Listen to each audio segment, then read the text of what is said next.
Hai para pecinta serial Mahabharata. Lama tak berjumpa. Dalam video kali ini admin akan membahas pertarungan sengit antara Karna dan Jarasandha si Raja Magadha. Benarkah Karna Raja Angga mampu mengalahkan Jarasandha? Di mana kala itu Krishna dan Bhisma pun belum mampu mengalahkannya. Loh kok bisa? Ini adalah terkait teka-teki rahasia kelemahan Jarasandha.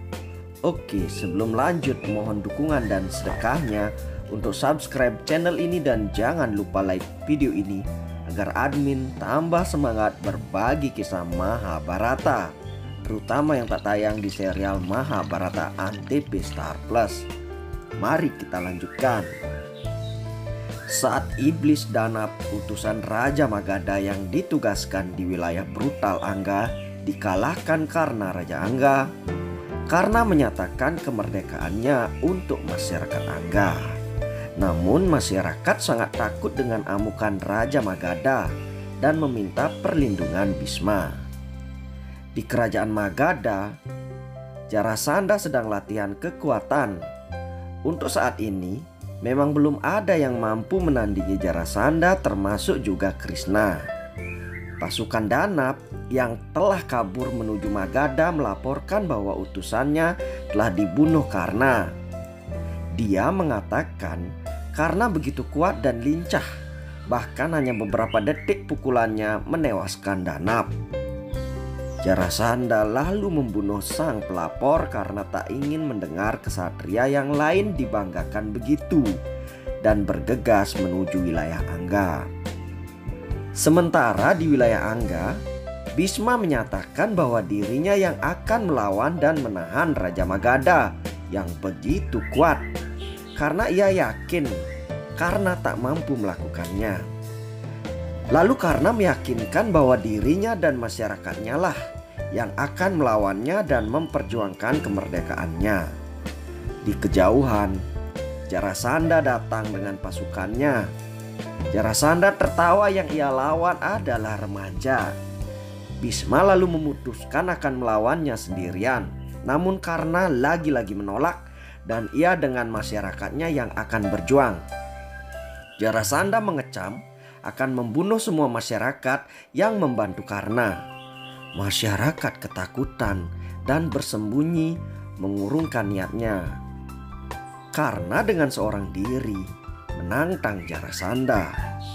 Di pertarungan pertama Jarasandha memilih senjata panah.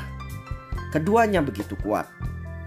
Panah-panah Karna tak mampu menembus badan Jarasandha. Jarasandha lalu menghina Karna tentang penobatannya karena dimanfaatkan. Melalui ajaran gurunya, Karna mengubah marahnya menjadi kekuatan, sehingga panah Karna mampu melukai Jarasandha. Masyarakat pun semua keluar mendukung Karna dan menghilangkan rasa takutnya. Jarasandha lalu memutuskan untuk adu gulat. Ia melempari Karna roda kereta hingga terjatuh. Adu gulat pun terjadi dan Raja Angga dibikin tak berdaya. Hingga Bhisma memutuskan untuk membantu, tapi Karna menolak. Dukungan datang dari anak kecil dan kakek tua. Mereka mengingatkan akan janjinya untuk membalaskan dendam anaknya yang mati karena memperjuangkan kebebasan wilayah Angga. Melihat kebangkitan masyarakat dalam menghilangkan rasa takutnya, Karna menjadi percaya diri dan bangkit lagi melawan Jarasandha. Kekuatan Karna kini berlipat-lipat sehingga Jarasandha mampu dihajar habis-habisan. Jarasandha mengatakan bahwa dirinya tak bisa dibunuh. Aksi Karna akan sia-sia saja. Namun Karna mengatakan bahwa dirinya tahu cara membunuh Jarasandha dengan merobek badan menjadi dua. Saat Karna melakukannya, Jarasandha menyerah dan memohon ampunan dan akan memberikan kebebasan untuk wilayah Angga. Karna akhirnya memaafkan dan masyarakat sangat senang atas kemenangan wilayah Angga. Jarasandha ingin menghadiahi kota Magadha ke Karna dengan harapan kelak Karna dapat membantunya untuk mengalahkan Krishna. Namun Karna menolak dan ingin fokus dengan kesejahteraan masyarakat Angga. Karna lalu meminta menghancurkan bendungan air untuk kelangsungan hidup masyarakat. Dan disetujui Raja Jarasandha. Masyarakat akhirnya berbondong-bondong menghancurkan bendungan dan air mengalir di wilayahnya. Alhasil, masyarakat Angga terbebas dari penjajahan dan merdeka.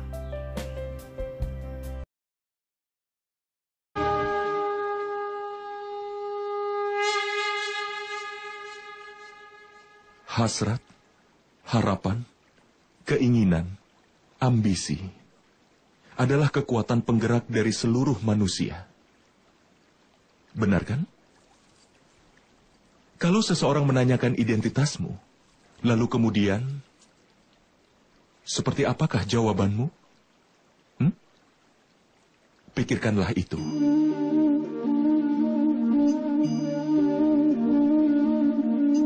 Kau akan segera menyadari bahwa semua keinginanmu akan menentukan hidupmu. Keberhasilan setelah mencapai sesuatu dan kegagalan setelah tidak berhasil mencapai sesuatu menggambarkan identitasmu. Banyak orang menjalani hidupnya dan mereka begitu ingin mencapai banyak hal, tapi hasrat mereka sendiri tidak pernah benar-benar mati. Keinginan membuat mereka menembus berbagai hal untuk mengejar cita-cita mereka. Tapi di dalam kandungan semua keinginan itu, terdapatlah cahaya pengetahuan. Bagaimana bisa?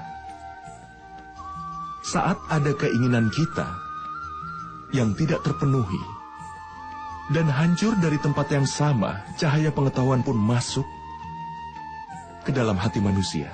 Tidak. Ini bukanlah kisah tentang pergulatan keinginan. Ini juga bukan kisah dari betapa mengerikannya kelahiran dari setiap ambisi. Ini adalah kisah mengenai pengetahuan yang bangkit dari dalam keinginan.